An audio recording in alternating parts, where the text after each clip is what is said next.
Olá, daremos início a uma palestra espírita. Para que possamos iniciar, eu farei a prece de abertura. Peço licença. Amado Pai, solicito neste momento as luzes do alto, que eu possa contar com meu amigo espiritual neste momento, me inspirando e conduzindo este trabalho. Que Erasmo Gurgel esteja comigo no decorrer desta palestra. Amado Jesus, esteja entre nós, nos traga a sua luz e o seu amor para todos os lares, para todos os nossos irmãos. Graças a Deus, graças a Jesus. A palestra de hoje tem como tema os sinais dos tempos.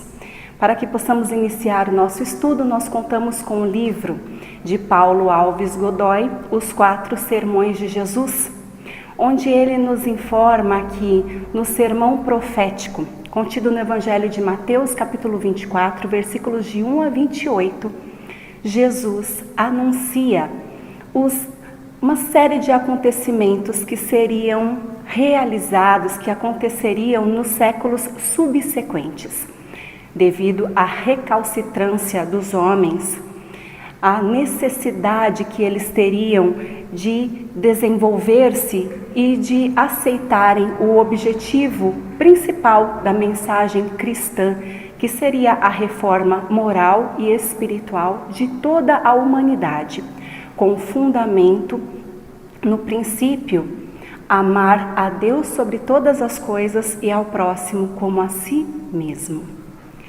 Desta forma, nós conseguimos compreender melhor este título, Sinais dos Tempos. Nós podemos utilizar o livro A Gênese, do capítulo 17, quando Kardec nos explica que o quadro do fim dos tempos é mais uma alegoria dentre tantas que Jesus utilizou.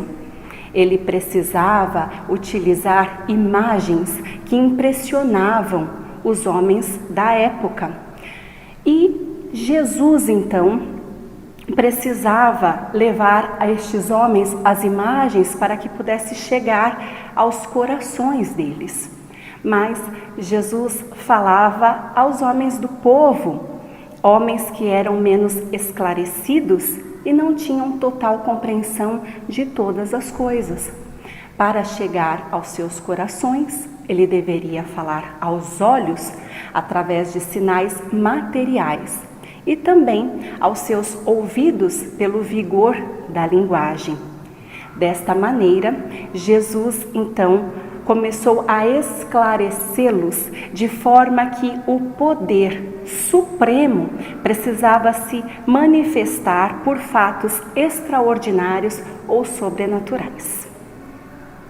Nós ainda podemos dizer que os sinais precursores dos quais Jesus falava se tratavam das calamidades de todos os tipos, mas também da difusão do Evangelho, que deveria chegar aos homens com sua linguagem pura, com sua pureza primitiva, podemos dizer. A partir daí, também viria o reino do bem, com paz e fraternidade universais. Quando o Evangelho seria levado para todos os povos com uma moral, um código de moral evangélica. Disse Jesus, depois dos dias de aflição, viveriam os dias de alegria.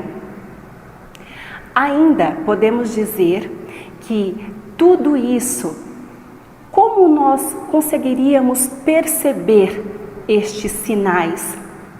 Então Kardec diz que os homens poderiam ter indícios de tudo isso no estado social, mas também por fenômenos mais morais do que físicos. E algumas pessoas podem se questionar sobre o fim do mundo, mas nós diremos, é difícil supor, digamos até impossível, supor que Deus poderia destruir o mundo exatamente quando ele se encaminhasse ao progresso moral. Pela difusão do seu evangelho, pela prática dos ensinos evangélicos, nada nas parábolas faz supor uma destruição universal.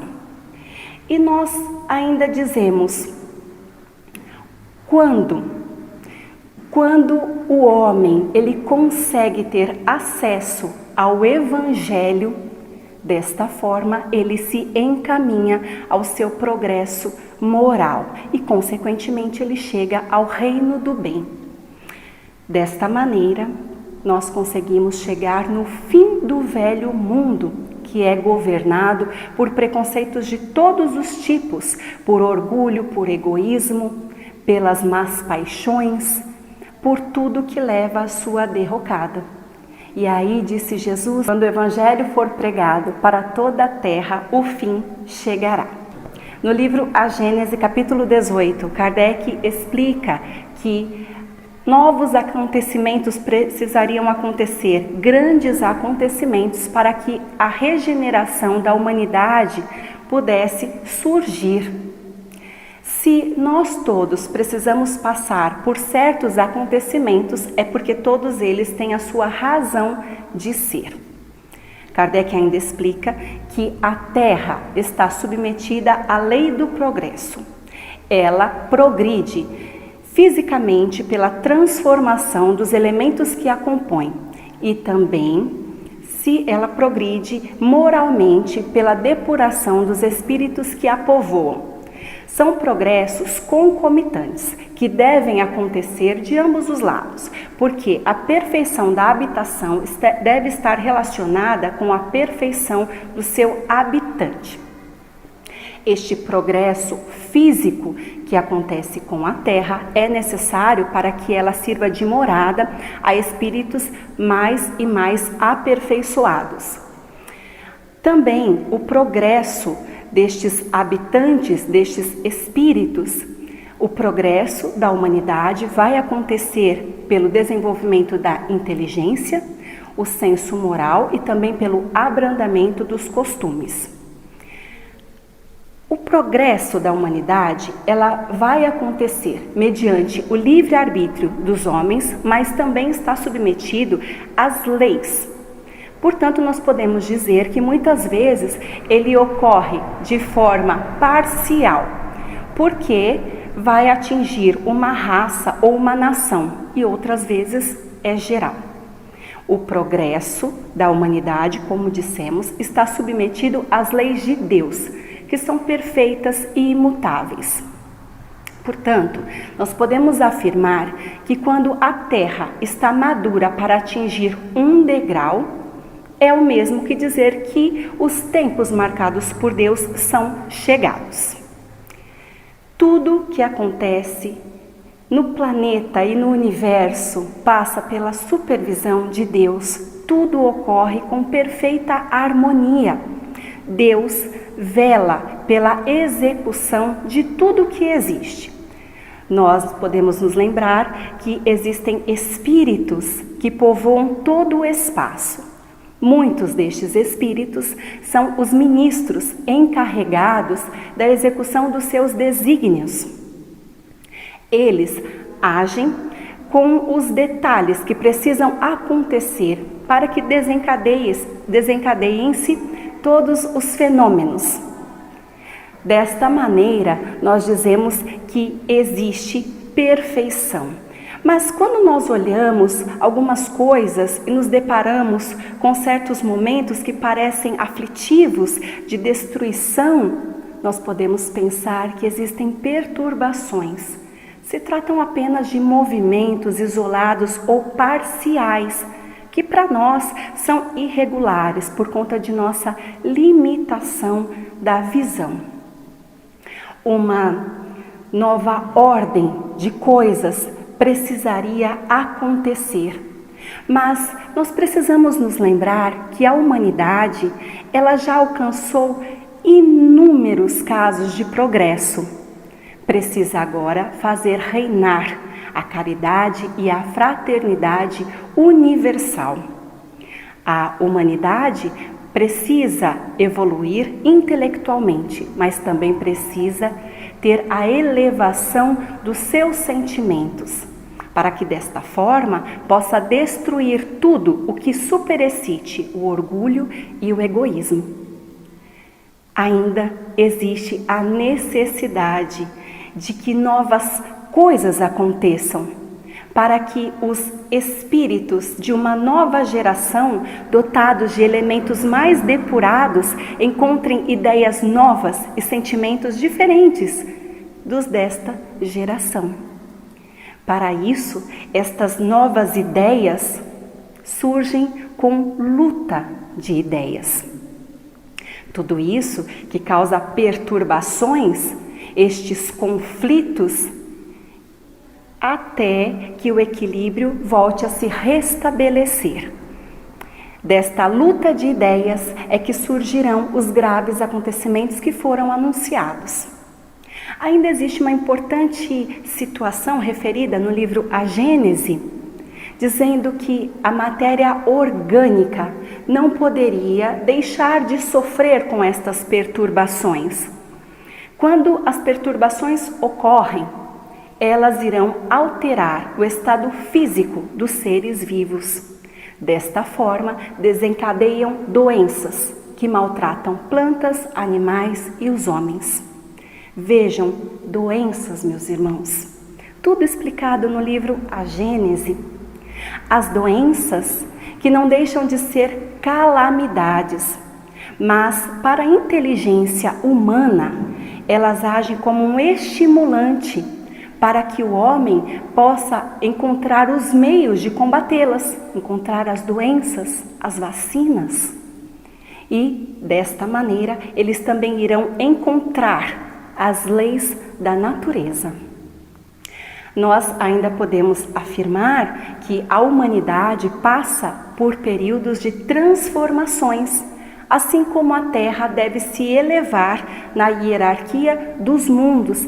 E aí nós encontramos uma das maiores, das grandes manifestações do universo, segundo Arago.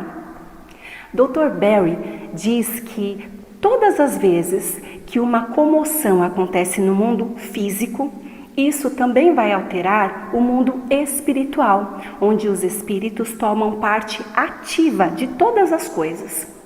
Desta maneira, as revoluções sociais que acontecem no mundo dos encarnados também afetarão o mundo dos espíritos. Estas comunicações foram entregues à Sociedade de Paris e foram publicadas na Revista Espírita em outubro de 1868. Agora nós podemos utilizar também um importante livro da doutrina, trazido por Vinícius em torno do Mestre. E ele esclarece que no final do sermão profético, Jesus traz um importante trecho dizendo: quando o Filho do Homem vier em sua glória, ele separará os justos dos injustos.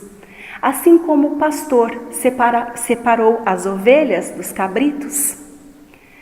Ao Consolador, personificado pela doutrina espírita, coube interpretar esta parábola com o fora da caridade não há salvação.